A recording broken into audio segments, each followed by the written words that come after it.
Have you ever wondered how photographers make that nice, creamy, blurry background, or how landscape photographers makes everything in the scene in focus? The composition triangle consists of three elements, and that is ISO, shutter speeds, and aperture is the one we are going to talk about in this video. To help you on your way to create better images, and at the end I have some assignments for you to try out as well, so stay tuned for that. But first, the basics. Think of aperture as the pupil of your eye. It expands and retracts to let in more or less light. Aperture does the same thing for your camera. Aperture is measured in f-stops. A lower f-stop number means a larger opening, letting in more light. This is great for low light situations. On the other hand, a higher f-stop number means a smaller opening, which is perfect for bright conditions. In practice, this means that the lower the f-stop number of your camera, it lets in more light, which makes it better suited for low light situations or darker situations, such as, for example, night street photography. Maybe you've heard about the term slow and fast lenses, and that refers to the aperture range or the f-stop range of your camera. Now, a fast lens means that your aperture is very low. For example, f1.4, that is the f-stop of this lens right here. It's a very fast lens. This means you can use higher shutter speeds in darker conditions and still get the same amount of light into the sensor of your camera. But aperture isn't just about light, it also affects depth of field. This means how much of your photo is in sharp focus. A lower f-stop number will give you a blurrier background, making your subject stand out more from that background. A higher f-stop number will give you more of the scene in sharp focus. And this is why lenses with a low f-stop number, i.e. a fast lens, is so popular amongst portrait photographers, because the lower the f-stop, the blurrier the background, making their subject really stand out. Let's talk about shooting wide open, beginner mistakes, and how to shoot.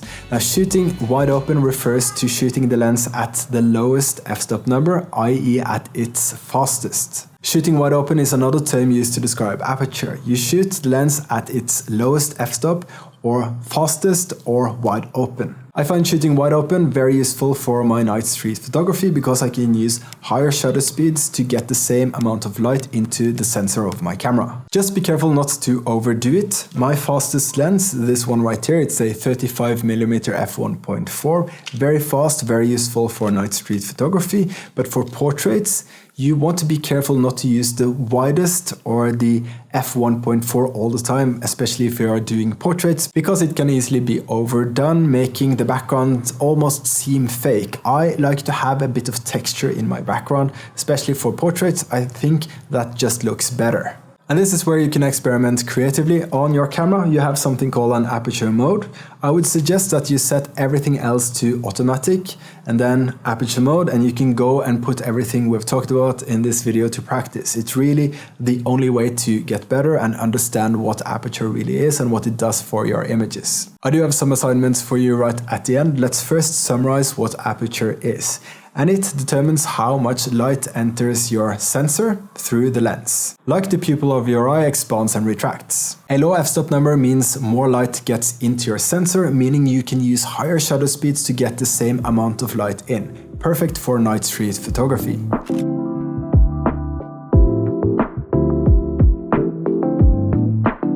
Shooting wide open means that you shoot the lens where it lets the most light in. And finally, the lower the f-stop number, the faster the lens. Now for the assignments that you can do immediately, let's call the first one the aperture walk. And I want you to grab your camera, set it to aperture priority, everything else on automatic so you don't have to worry about any other settings.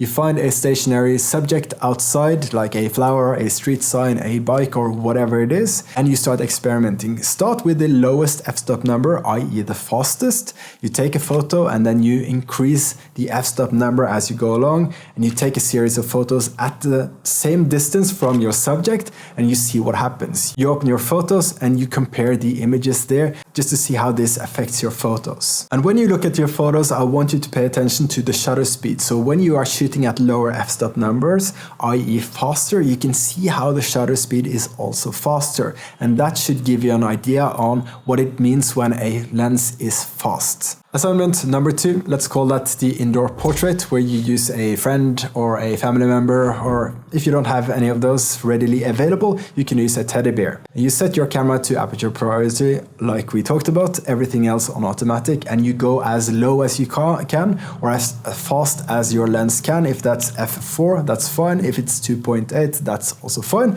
If it's 1.4 like this one, that is perfect, and you take some photos and you increase or decrease the distance from your subject and see how you get a blurrier or less blurry background when you go closer to your subject.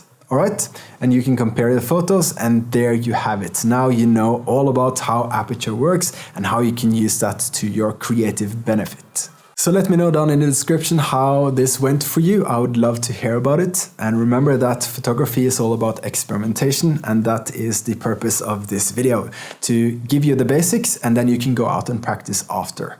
So if you like this video, I hope you will give me a thumbs up and subscribe to my channel. That would be awesome, and I hope to see you in the next one. Bye bye.